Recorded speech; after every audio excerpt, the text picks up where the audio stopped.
one person that does sell out stadiums and has sold out stadiums is Tyson Fury.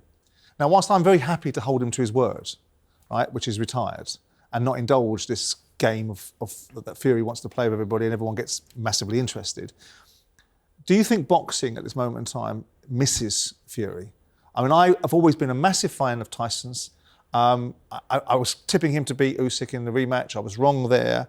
I have disliked some of the things that have come out of his mouth, and I resent the idea that just because he's got bipolarity, that we all have to consider his rudeness and uncouth mouth as something we all have to give a pass to. But I understand that perhaps that is the reality of it. But do you think boxing and heavyweight boxing misses Tyson Fury? Oh, I think definitely he's a huge character. You can't deny that, and I think that boxing does miss him. I think that he brings a lot of value to the heavyweight division right now. You know, he's good. He's very charismatic outside of the ring, and he's still one of the top fighters inside of the ring. And I think when you lose a figure like that in a modern era, a modern generation, it's always a loss. You can't say it's not going to be, for sure. Yeah, it is. There aren't that many characters in the sport of boxing, let alone in the heavyweight division. There just aren't.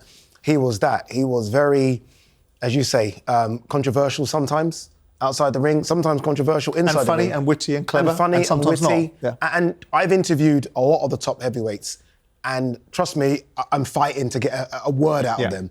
I just give him the mic and he just goes. And it's perfect. It's perfect for everyone. He brings a lot of new eyeballs onto the sport. And it's not just losing Fury. You almost feel like we've lost Joshua as well. So you've lost the two biggest characters this country have had, or two biggest boxers in a decade.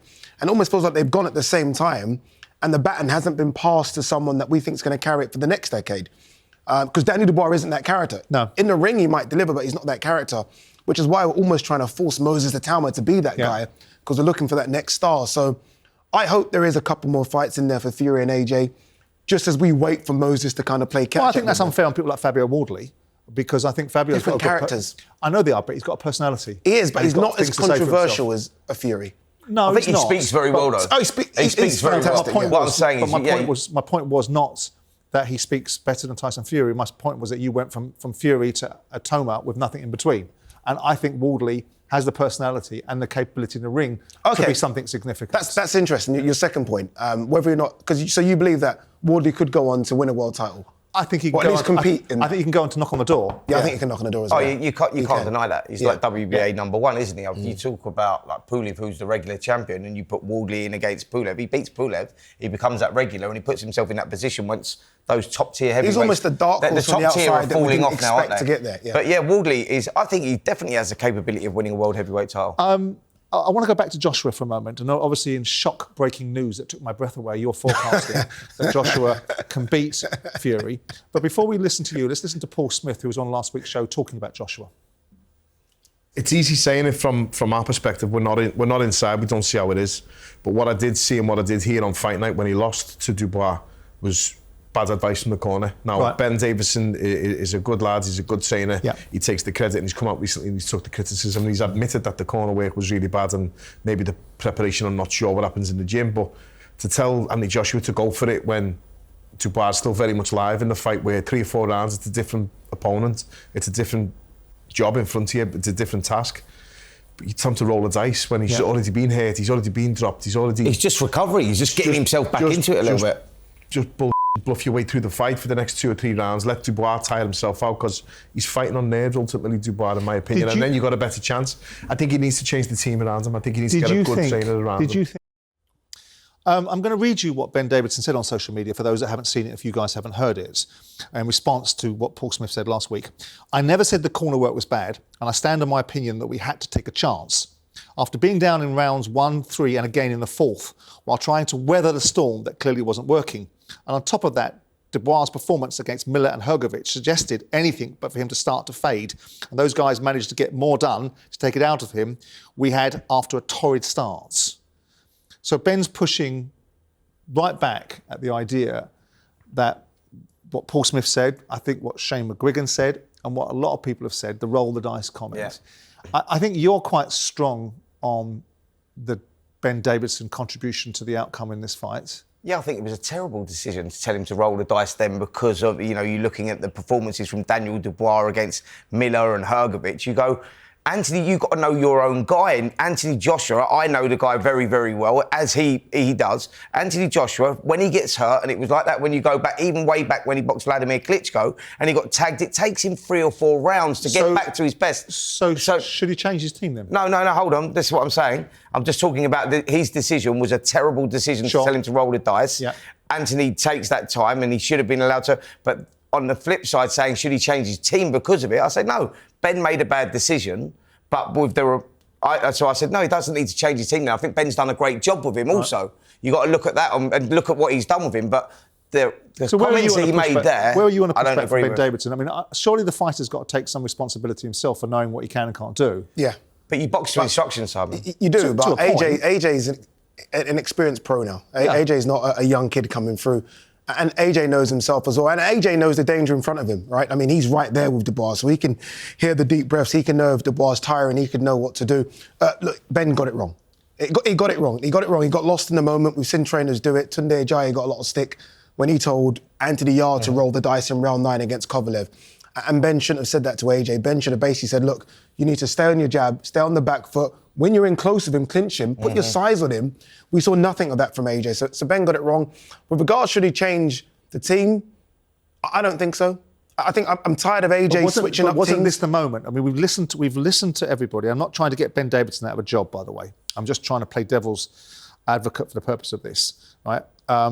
You've got 4 fights that everyone turned around and said had all been the redemption of Anthony Joshua. I debated that and didn't think it was, and felt that if he got one landed on his whiskers, he was going to have a problem. And so it duly transpired to be.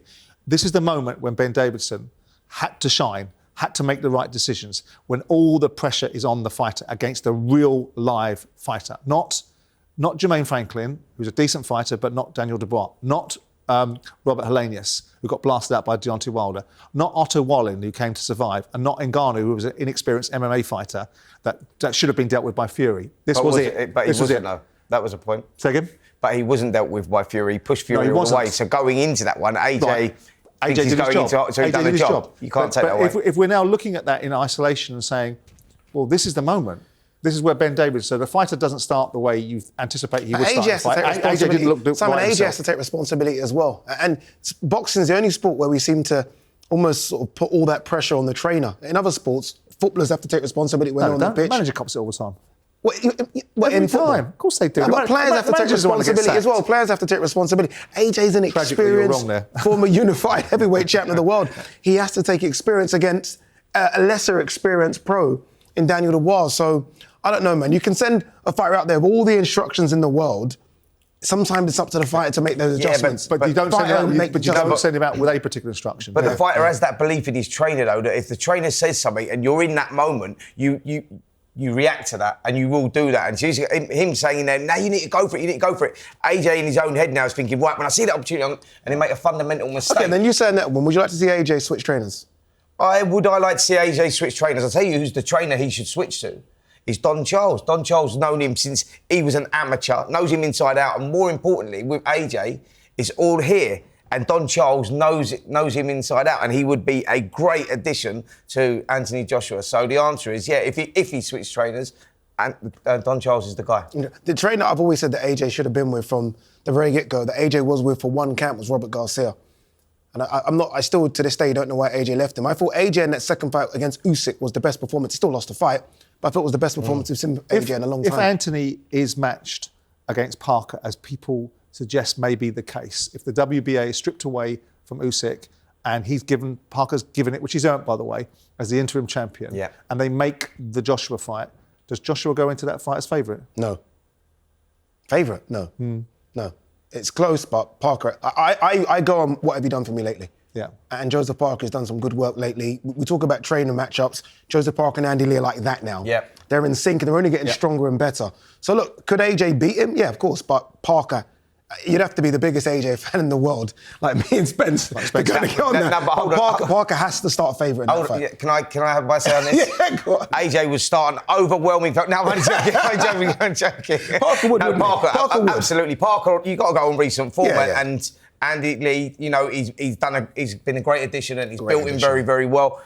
And that fight was a long time ago, 2019. Since moving forward now, you look at it and you go, Parker would start the favourite for sure. And it's how Parker's recovered from losses as well. We all thought he was done and done with the Joe Joyce fight. Yeah. Look what he's done since then. 5 wins. I mean, he will maintain for that fight he wasn't fit, wasn't well on the evening, wasn't it? So we didn't get a fair representation of him.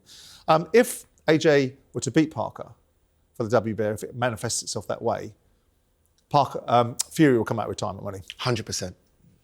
100%. And then we get behind it. Like already now, AJ Fury gets made today. It's the biggest fight in British boxing history.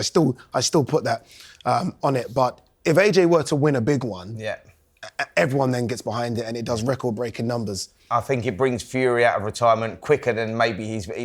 So you don't think he'll retire, do you? I don't think he'll retire. No, I think we'll see Fury in the ring again. I do. But really if he were to lose to Parker, away, but I think we see him. But if he were to lose to Parker, that would be the Fury fight gone, right? I think so. Yeah. We will see. Time will tell.